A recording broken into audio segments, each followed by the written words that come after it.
ផ្ដល់គុណខ្មែរអន្តរជាតិគូទី2បាទដែលជាគូចុងក្រោយទឹកទី1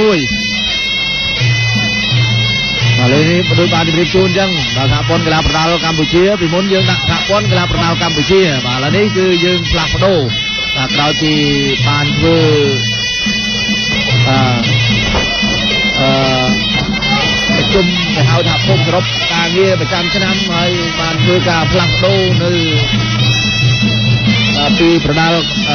ក្បាច់គុណបុរាណប្រដាល់សង្គមសហព័ន្ធកីឡាប្រដាល់កម្ពុជាយើងដាក់មកជាសហព័ន្ធកីឡាប្រដាល់គុណខ្មែរហើយមួយទៀតបាទសហព័ន្ធកីឡាប្រដាល់សកលកម្ពុជាបានន័យថាបែងចែកចេញជាពីរបាទពីមុនយើងនៅជាមួយគ្នាគឺសហព័ន្ធកីឡាប្រដាល់កម្ពុជា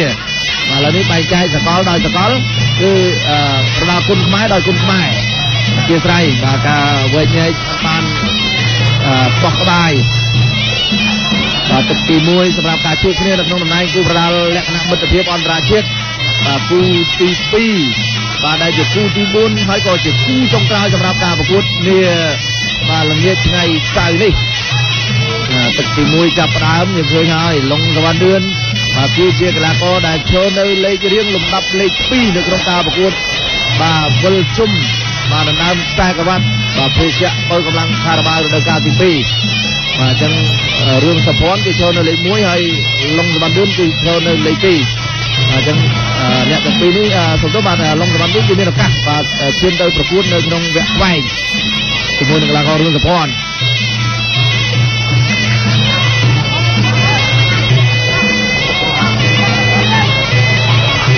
លោកស្ដាមយើងឆ្វេងត្រាំសងទៅវិញបាទចូលទៅលើទីមុខរបស់កីឡាករវ៉ាន់អេកធាក់មកយើងឡុងសវណ្ណឿនបាទអូហូឆ្វេងត្រាំឆ្វេងហ្នឹងបាទចូលទៅលើទីមុខហើយឆ្វេងម្ដាយទៀតដេញតាម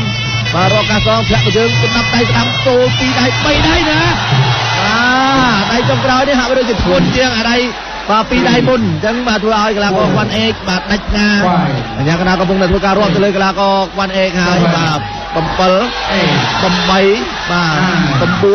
10มันអាចបន្តការប្រកួតកើតហើយក៏បាទឡុងសវណ្ណឿនរត់ទៅសុំទោសវ៉ាន់អេកបាទមិនមានចេតនាទេក៏បានតែមិនបាទឡើងលើសង្វៀនហើយត្រូវតែបាទវាយបាទមករាបាទសុំរូបភាពយឺតតិចមកបាទយើងមើលកណ្ដាប់ដៃមិញនេះបាទមួយដៃចុងក្រោយនេះគេថាប្រហែលដៃផ្ទួនក៏ប៉ុន្តែដៃចុងក្រោយហាក់បីដូចធ្ងន់ជាងដៃមុនបាទឥឡូវយើងមើលទាំងអស់គ្នាបាទលូកមួយ8ឃុំវាយសោយបាទថែម្ដាយទៀតបាទទៅលើកណ្ដាលមុខអត់បញ្ហានៅកិលសម្ដៅមកហើយបាទឡុងសវណ្ណឿនក៏ថយយកឲ្យឡង់ចាប់ដើមទៅហើយខើមួយចូលគុំជាបុកស្ដាំទៀតបាទប្រផិតនឹងកដោងច្រមុះនៅតែដើរចូលអញ្ចឹងបាទសម្រាប់កីឡាករខ្វាន់អេកលើកជើងធាក់មួយផ្លាត់ទៅហើយផ្លាប់កដាលមុខម្ដាយនេះម្ដាយនេះឬសើថែមួយទៀតអូហើយកដាប់ដៃឆ្វេងបោកបាទស្ដាំទៅដាច់ផ្ងាតែម្ដងបាទរុញយកកែងរុញលើចកាកើមដាច់ផ្ងាទីងអាហ្នឹងវាអញ្ចឹងធ្វើម៉េចតាមពិតទៅដូចបានជម្រាបជូននឹងតែផ្លាត់គឺបាទអញ្ចឹងបង្គោលក្រហមកីឡាករឡុងសវណ្ណឿនបង្គោលក្រហមព្រះបង្គោលខៀវហើយបង្គោលខៀវសន្លប់នៅក្នុងទឹកទី1